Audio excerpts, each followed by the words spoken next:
One thing you have to know is that childhood trauma rarely announces itself loudly in adulthood. It does not walk into a relationships and say, I'm trauma.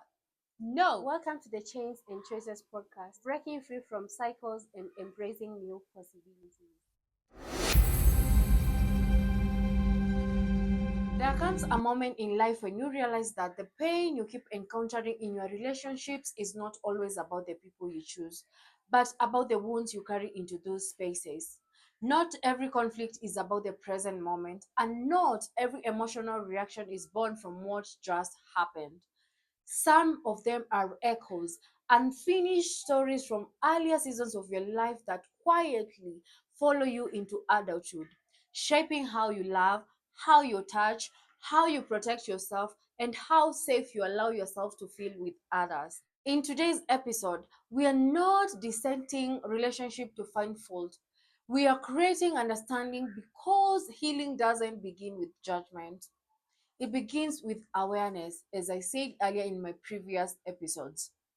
And when you start to understand how childhood trauma shows up in your relationships, you stop blaming yourself for patterns you didn't consciously choose. And you start gaining power over them one by one as you choose to change. Childhood trauma rarely announces itself loudly in adulthood. It doesn't walk into our relationships and say, I'm trauma, hey, I'm trauma. No, instead, it blends into your behavior so seamlessly that it feels like its personality. It shows up in the way your body reacts before your mind can catch up. It lives in your nervous system, in your emotional reflexes, in the stories you tell yourself about closeness, love, and trust. Trauma often shows up first as a sense of safety or the lack of it. You never know. You may find yourself constantly scanning for danger in relationships, even when nothing is obviously wrong. A delayed reply feels like rejection. A change in tone feels like abandonment. This is something I've ever felt, and I know some of us are still going through the same. Like when you text someone and they take so much time to reply, you're like, this is rejection. Maybe they are busy texting their favorite, maybe they're ignoring me. I know, and so on and so on. Okay, a change in tone feels like abandonment. Or on the opposite end, emotional closeness might feel overwhelming, invasive, or suffocating, even when the other person has done nothing to harm you. Okay, these reactions are not flaws.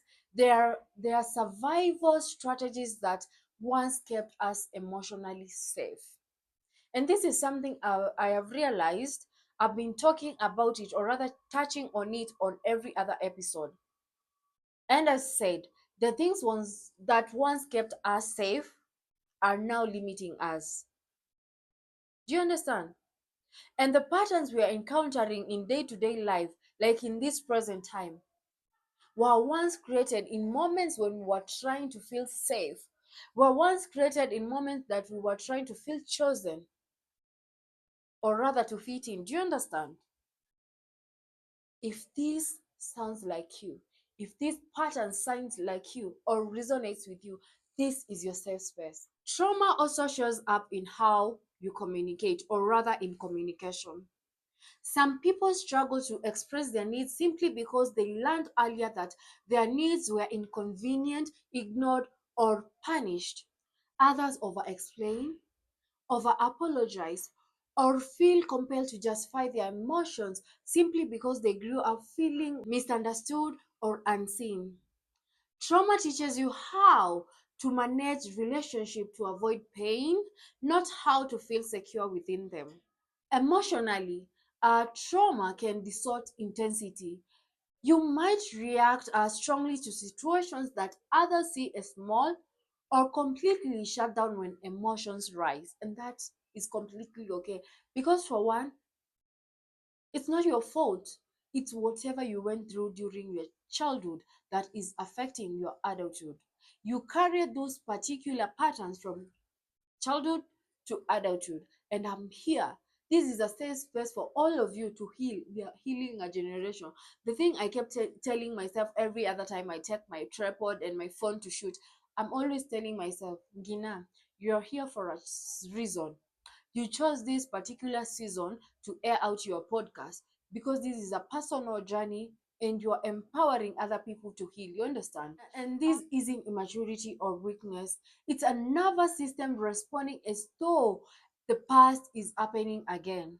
Your body remembers even when your mind tells you that you're safe. In spirituality, we normally say the stomach remembers everything. You might convince your mind that you're okay, but trust you me, the stomach remembers everything. It's a womb, it carries every other memory, your childhood trauma, your childhood memories. Are we together, guys?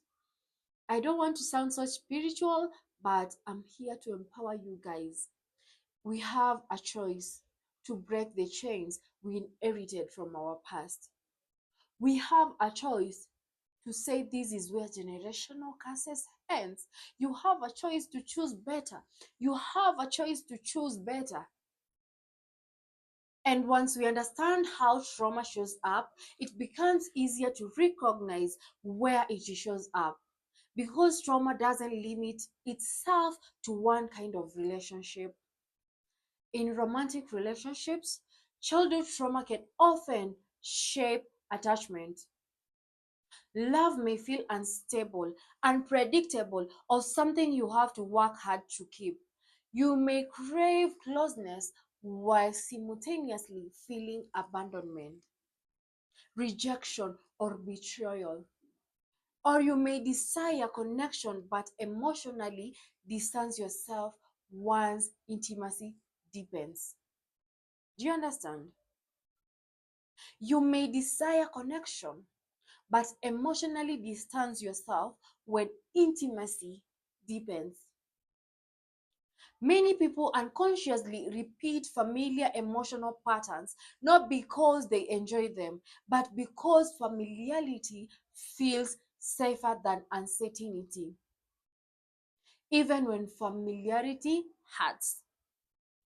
Let me repeat myself. Many people unconsciously repeat familiar emotional patterns. Why?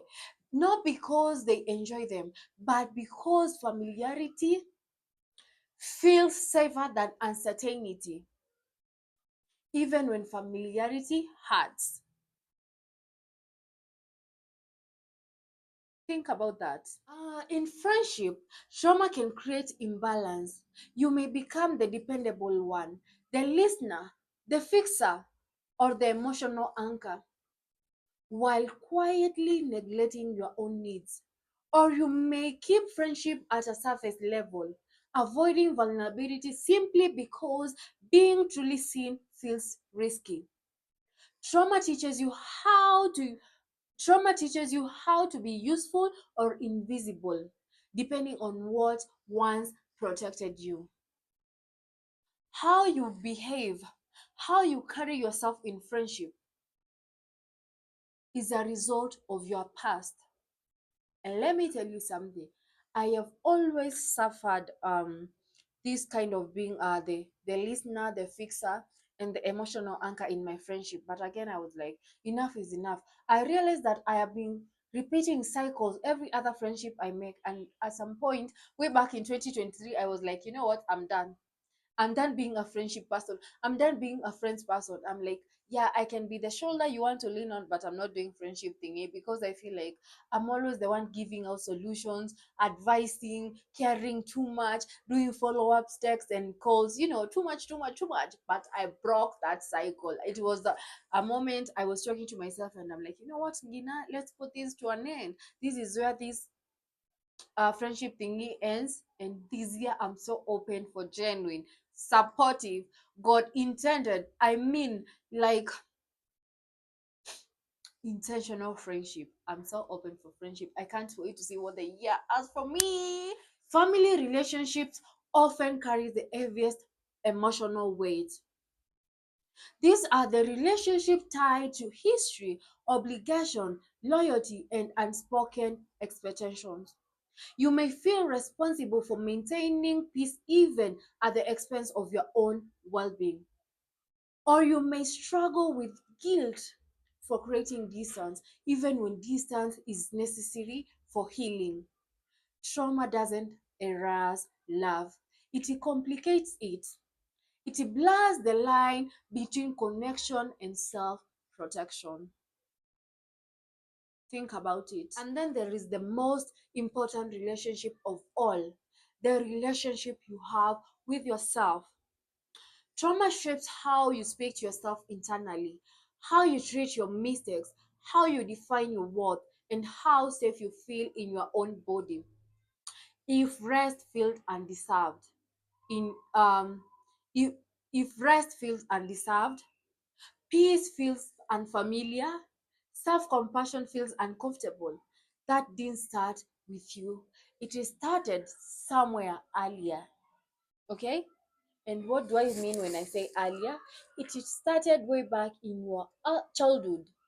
It started way back in your childhood. Understanding this is not about staying stuck in the past. It's about recognizing the patterns so they no longer ruin your life unconsciously. Awareness gives you choice, and choice is when healing begins. Healing your relationship doesn't start with fixing everyone around you. It starts with gently turning inward and asking what your reactions are protecting you from and what your patterns are trying to teach you. When you understand your wounds, you stop fighting yourself and you begin responding to life with intention instead of instinct. As you reflect on this episode, give yourself grace. These patterns were formed to help you survive way back in your childhood. And now, with awareness, you can begin to outgrow them, okay? Unapologetically. Healing isn't about becoming someone new, it's about returning to who you were before you learned to shrink, harden, or hide. And this takes us to the end of our episode. See you in the next one. Take care of yourself. See you in the next one. Bye.